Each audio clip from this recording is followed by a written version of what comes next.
Feathered war bonnets are worn by males of the American Plains Indians who have earned a place of great respect in the tribe. Originally they were sometimes worn into battle, but they are now primarily used for ceremonial occasions. They are seen as items of great spiritual and political importance. Ceremonial importance. Native American tribes consider the presentation of an eagle feather to be one of their highest marks of respect. Any honored person must have earned their feather through selfless acts of courage and honor, or been gifted them in gratitude for their work or service to their tribe. Traditional deeds that brought honor would include acts of valor in battle, but also political and diplomatic gains or acts that helped their community survive and prosper. The esteem attached to eagle feathers was so high that in many cases, such as a warrior, only 2 or 3 honor feathers might be awarded in their whole lifetime. Historically, the warrior who was the first to touch an enemy in battle and escape unscathed received an eagle feather. When enough feathers were collected, they might be incorporated into a headdress or some other form of worn regalia. Headdresses were usually reserved exclusively for the tribe's chosen political and spiritual leaders.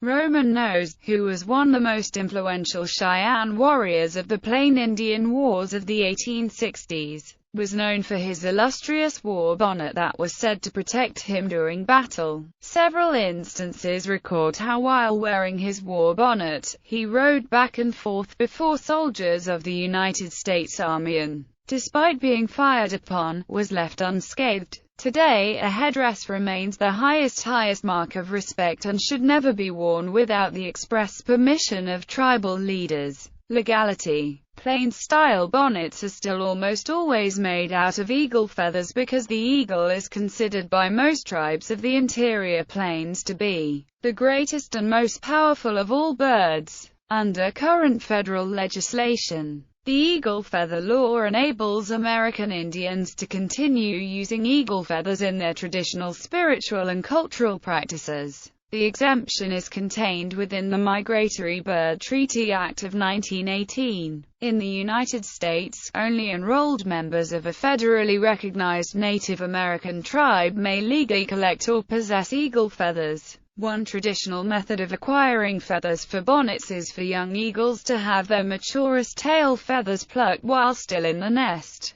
This can be done 3 times before the feathers do not grow back. As many as 36 feathers can be collected in this manner. If care is taken in not disturbing the nest, this method can be repeated yearly. Cultural appropriation. The wearing of such headdresses by those who have not earned them, especially by non-natives as fashion or costume, is offensive to many native peoples. The imitation of native headdresses is seen as the embodiment of cultural appropriation.